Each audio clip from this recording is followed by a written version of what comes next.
welcome back to Beercorner USA's Beers of the Week. I'm Aaron Bush, manager of Beertopia.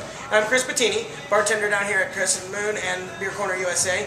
And each week we're going to run through some of our favorite beers, new releases, and just in-house favorites down here, and get you to know a few beers, tasting, smelling, sights, the whole works. So without further ado, we're going to get into an all-American episode as we get ready for Independence Day and 4th of July. Absolutely. Start with, I think, Aaron, what do we pick out? We're going to go with a little of the Anchor Brewing. Yeah, Anchor Liberty, absolutely.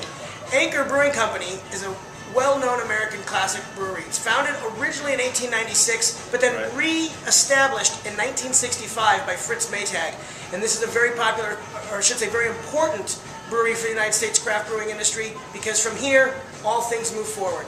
This is really the start of a lot of things. So, all right, the Anchor Liberty, the brews is reestablished in 1965. The Liberty Ale came out in 1975, brewed in, according to traditional brewing methods, with dry hopping added. American style IPA, 5.9%, available year round in 6-packs in Beertopia.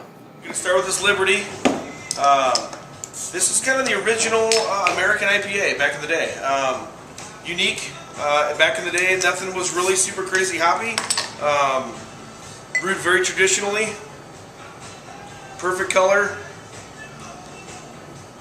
Bit of a tawny, that's a good one. Tawny amber hue. Smells good. It smells really good. Originally released in 1975, right. Liberty, as we get into the bicentennial year.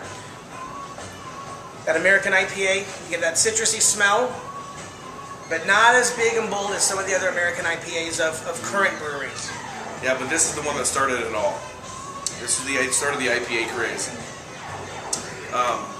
First time trying this, I wasn't sure what to expect. Liberty, before I was a beer geek, this is a little overpowering. But on the other hand, once your palate gets used to it, man, it's really tasty, refreshing, slightly bitter, nothing crazy, aromatic, flavorful. It's got a nice carbonation and mouthfeel to it. Yep. I like that the maltiness is coming through on this Absolutely. beer. It's not as overly hopped as some, right. so you got that nice balance and the bitterness and almost dryness of these hops. It's that 5.9 ABV, definitely a sessionable beer, but yet big enough. I think this would also be a great, with all those Independence holiday barbecues, backyard, Sure. throw it with some burgers, give it with a little steak on the grill. Nice flavor. Definitely a tasty beer. Going back to the flavors of it, the crystal malts that are in this are pretty unique. They add a touch of sweetness, balances very well with the hops. Great balanced IPA. Really like the nose too. Definitely. Our next beer is from the Schmaltz Brewing Company of New York, New York. The Coney Island Lager. Schmaltz's brewing company was founded in 5757 according to the lunar calendar, or that would be 1996 AD. This is a American-style lager with an ABV of 5.5%. Our next beer we're doing is from our friends at the Schmaltz Brewing Company.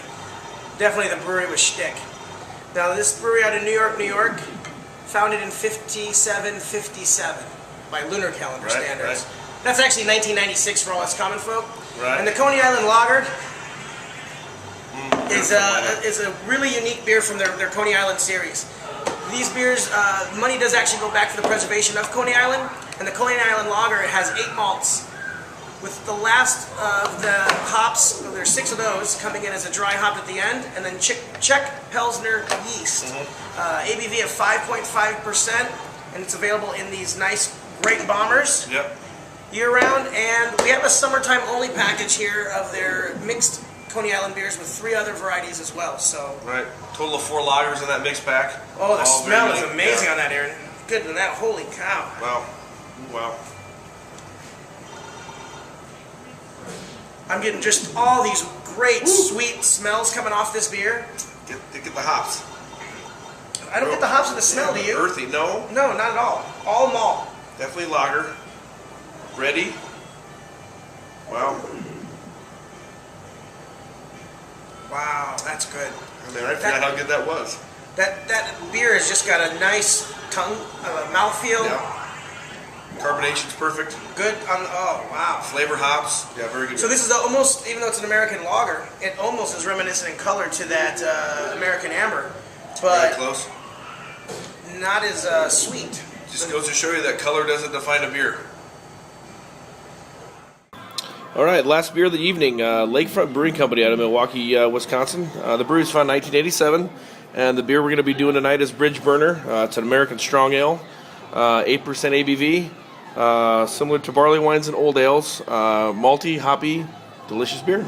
All right, to our fourth beer of the evening, Lakefront, their Pure Genius series. This beer is called Bridge Burner. It's an American strong ale, malty, hoppy, great beer. The brewery is actually founded in 1987. Pours a great brown, deep amber, good frothy head. This is another one of my favorites in the store. This is fantastic. 8%. This is definitely a share beer, so thanks, Chris, for helping me out with this one. As you can see, well, Chris pours a good beer, that's for sure. Got a little practice at this. Right, well, yeah, you know, being a bartender here at the Moon, we pour a lot of beer, This is a beer that actually for me, I just recently found last spring when we stood our beer school on American Night. We brought this one in. Yeah. This has been a great beer. It's got a lot of nice flavors. And the American Strong Ale is kind of a newer category in American brewing tradition. This takes the American Amber and boosts it up a notch. Right. It borderlines on being like a barley wine or an old ale. Right. And but nice, hoppy. yeah, nice smell. A lot of hops coming off that aroma. Jeez. And you know, people might say, God, there's a lot of head on the beer, but don't be afraid to pour a beer with a good head, because that's where most of your flavor is going to come through. So, you know, one of those things. Head is good on the beer, absolutely. The carbonation will come through the beer, bring the flavors up, bring the hops definitely to the top. Put it right on top of the nose. Oh, that's good. Oh, man. What I like about this beer is the sweetness is not overpowering. The hops do a great job of balancing it out, but you need to have that residual sugar to get that 8% alcohol. Right, yeah. It'll leave some residual sugars for the little bit of the sweetness, but to get an 8% beer, it takes a lot of malt. You have to have a balance in there with a lot of hops. This one is somewhat hop forward. Personally, I've got a couple bottles left over from the first time I got it last year. I think the hop character may maybe not take a back seat, but kind of mellow out. Maybe bring the caramel flavors forward. Heck, maybe next time we'll do a little vertical. Thanks for joining us again on Beercorner USA's Beers of the Week. Next week, join us for special beers that are only that have been in Crescent Moon since day one. Special beers next week. And don't forget to always check us out online. You can go to our website at beercornerusa.com or follow us on any of our Facebook pages. That would be for Crescent Moon, Beer Corner USA. We also have it for the Huber House, Max and Joe's, and Beertopia. Right. If you're not connected, you don't know what's going on down here that's beery special. Beery special.